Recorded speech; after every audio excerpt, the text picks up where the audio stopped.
Hi, I just wanted to make a video today. Last night my daughter and I were talking about being able to respond to somebody when they are saying something or doing something that offends you or that hurts you. And we got on the conversation of when you're a kid, you are not allowed to talk back. So, what this does is teaches our kids that they, well, it programs them in a way over and over and over again. If you get in trouble for talking back, for saying something back when your parents are either, disciplining you or accusing you of something or whatever it is, you learn that you're not supposed to say anything back.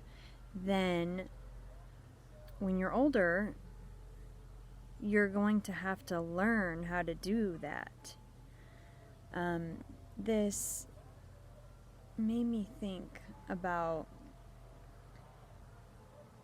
what it is we should be doing when our kids are little.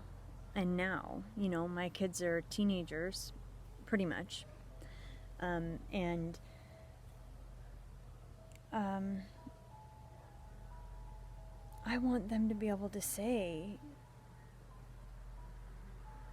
I want them to speak up for themselves. I want them to be able to say, hey, for one thing, I didn't do what you're saying, so the way you're talking to me is offensive. I don't know.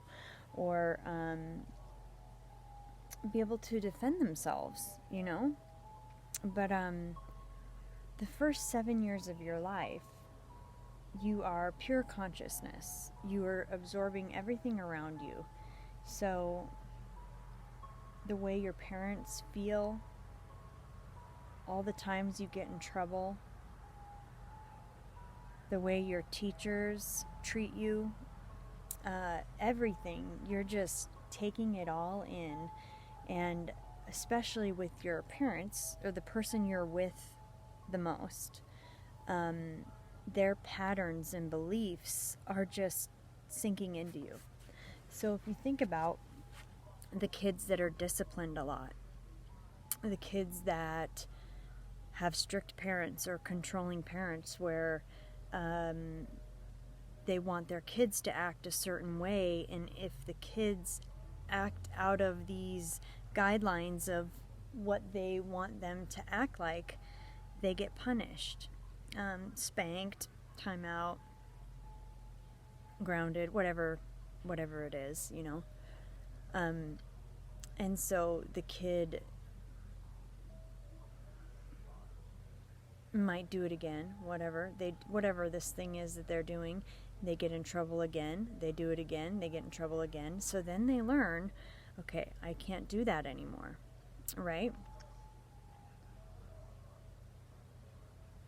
Then the child stops doing that thing.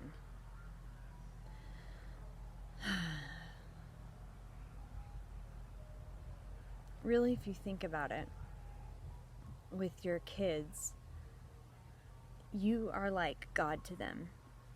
You are everything to them. You and your love for them is everything. They want your love and attention.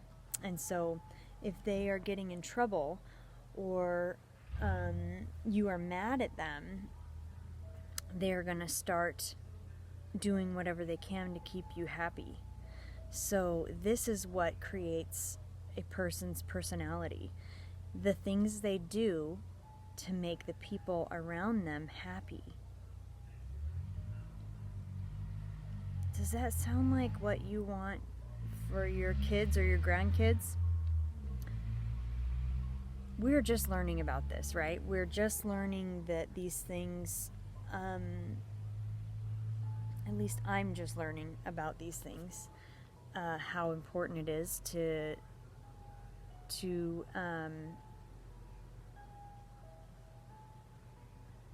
care about the way that you feel, how important it is to treat your kids like a person instead of a child. Like me, my whole life, it's like kids are the less important thing. When it comes to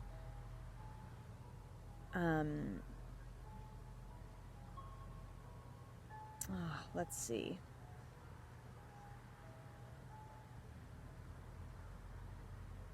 Getting what they want, you know? Speaking out of turn. It's like we treat the kid like, okay, you listen to me and you do what I say. I don't know. It's not like you are important and you get to do what's right for you, which would mean they would have to learn what makes them feel good and what makes them feel bad. So this would also mean that everybody has different things that's good for them, right?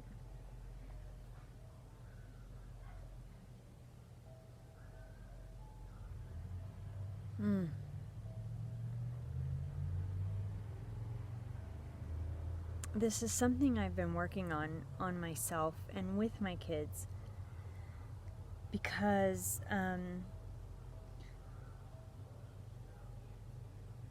for one thing, when I learned about how important it is, your childhood, how incredibly important it is, like the first 7 years of your life, and then I was not a good mom the first part of my kids' lives. When I learned about this, I was trying to start healing myself, and I couldn't even go into my own things because I was so worried about what I did to my kids. I was terrified. I had to actually do a lot of healing on what I did to my kids before I could even think about me, right?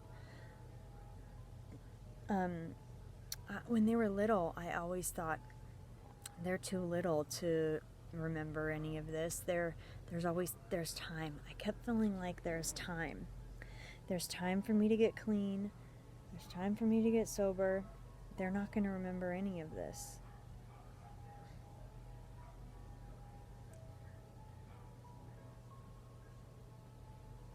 Well, in those times, my kids were learning what the world is like. Me having erratic behavior, ups and downs, not paying attention to them as much as I should have. Being neglectful is one of the things I feel like was the main thing that I did, was being neglectful, because I would be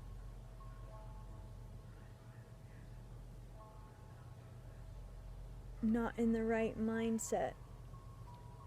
I would be focusing on some project or something, and that was more important in the moment than paying attention to my kids. And it's not just like, we also thought that as long as you have a house, you have food, and like I'm here, that's what you need, right? That's what a kid needs. No. They need your presence. And do you know what it is like to be present with somebody? This isn't something that most of us even know what that feels like. Someone really paying attention to you.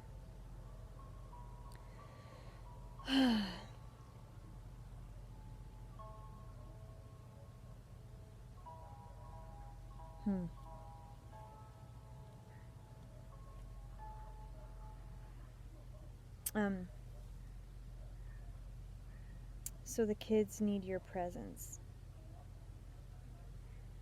Now my kids are old enough to where I feel like I just have to start teaching them how to deal with the traumas and the pain that comes up every day in everyday life.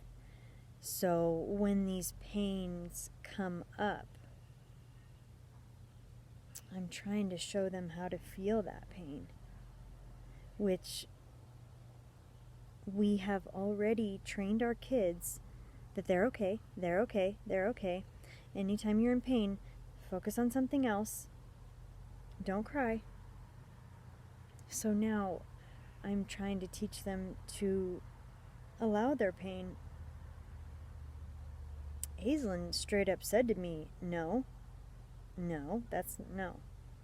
not going to do that.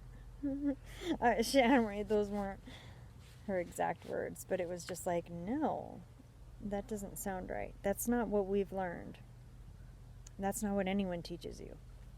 Well, when you do start allowing your pain, when something happens, someone triggers you, someone says something and hurts your feelings or whatever it is, if you allow yourself to pay attention to the feeling that comes up in your body, because you will have a feeling in your body. Your emotions are in your body.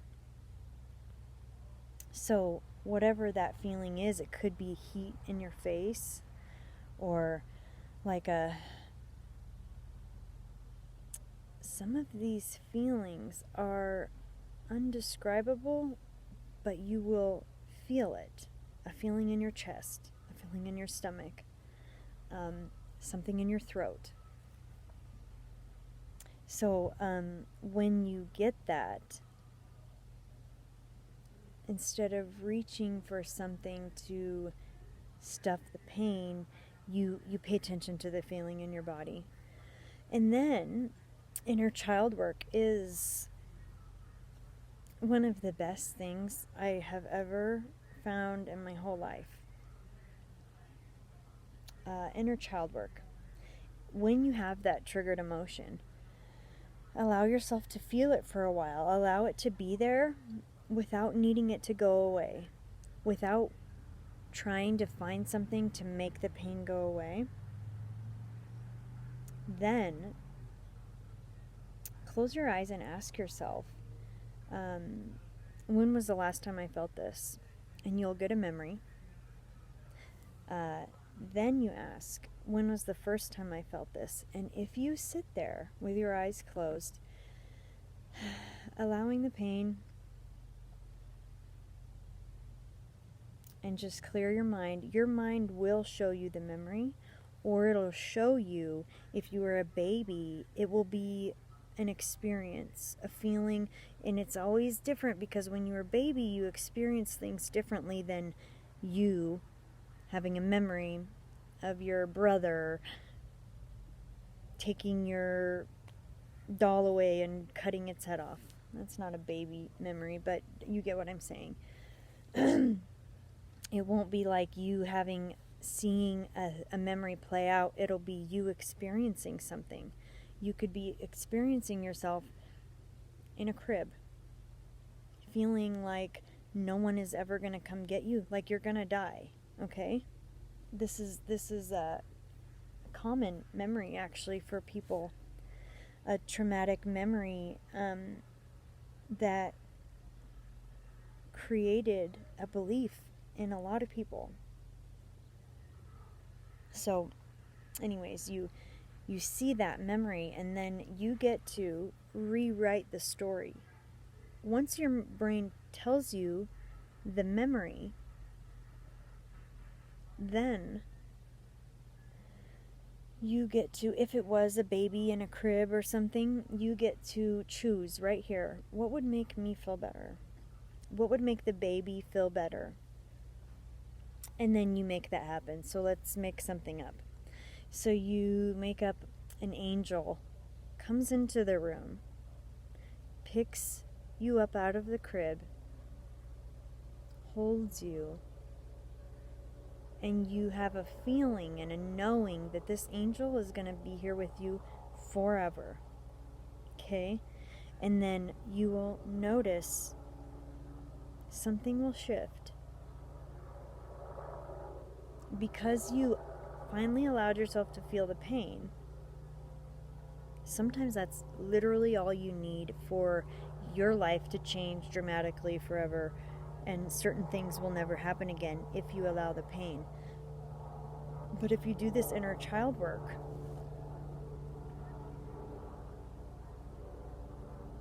you will notice dramatic changes. Oh, one thing that I have had to learn to do is not do inner child work to change my life. So, my inner child, I have fallen in love with. She's precious to me. And I do meditations and I do this inner child work quite a bit, actually. And I show that little inner child, Mandy, that she's loved and she's worthy and she's not alone. Things like that. And my life has changed dramatically. Like, I have actually watched my life over weeks. Like, people in my life no longer treat me the way they used to because I changed myself. Now, if you don't know anything about the law of attraction or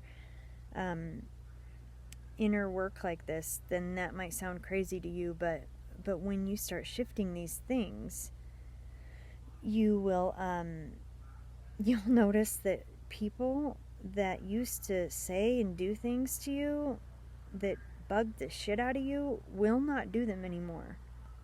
This blew my mind. This is what got me so enthused about inner child work, because my life changed dramatically. And I was just going through the 2 weeks after I did this process the first time, and I was just stunned. I was just is this really happening? Are these things really happening? Am I really reacting this way? I'm calm, I'm not feeling really triggered by this, and this person is no longer saying things to me that offend me all the time. I don't feel uncomfortable around people that I felt uncomfortable around before. It was crazy. If you have time to look up inner child work, I suggest you do it. So, this is something I'm trying to work with my kids on. And I try and make my kids feel like they're important. They are not just a kid that follows my rules and needs to, bend to my will. Because your kid will grow up and be a pushover. Your kid will grow up and try and fit in so hard. It'll be sad, It'll be sad to watch them doing everything they can to fit in, being either a perfectionist on the way their image is, or following people down stupid paths, right? Because what they learned was they have to shift and change themselves in order to get love from mom and dad, right? That is what programming is. That is what the training is that we have learned with discipline. And what is that saying? If you spare the rod, you spoil the child. So that means what? Discipline the hell out of your child. Oh God, that's sad. I'm not a perfect parent. I would not even say, I could not comfortably say I'm a good parent, but I care about my kids so much, and I've had people say to me, you can't try and be their friend. I'm not trying to be their friend. I've thought about this a lot because I've had a few different people say that to me, and I'm just going, I'm not sitting here trying to be their friend. And I had a realization last week. I've been doing this new process called sun gazing, and because of it, I have learned so many things about myself in the last few weeks. That's a whole nother thing. I won't get into it. But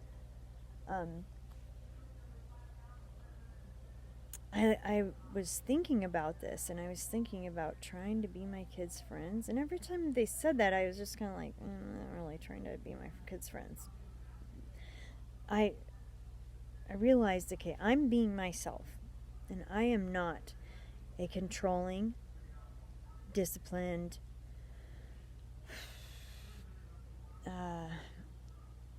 really mature person. I'm not. So I'm being myself. And I happen to have kids. So this is who I am. And it just happens to be that I'm not as grown up as you, I guess. I don't want to be all grown up, and I don't want to be controlling, and I don't want to be all disciplined, and that's not who I am, and that's not who I want to be. I definitely do want to get better at parenting. And I feel like my thing with parenting is working on myself still. I can't just change my behaviors and keep them changed forever, and you can't either. You have to literally work on yourself to be a better person by healing yourself. You can't just be a better person. You have to start healing yourself in order to grow. Anyways, this whole thing started because my kids were talking about not being able to say things back to a grown-up. And I'm thinking, that's not good that we're not allowing these kids to say, oh, for one thing, what if they didn't do what you're accusing them of?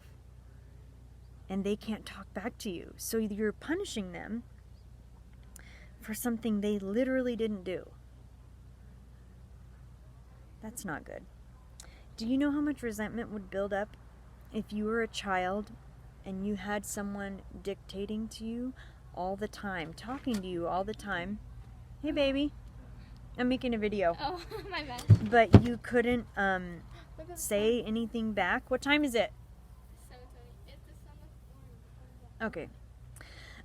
You would get deeply resentful. You would not like the people you're dealing with, you know? When I have someone that I feel like I can't speak up to, I get so, oh man, I think about it a lot. I get extremely resentful, and the relationship doesn't feel good to me.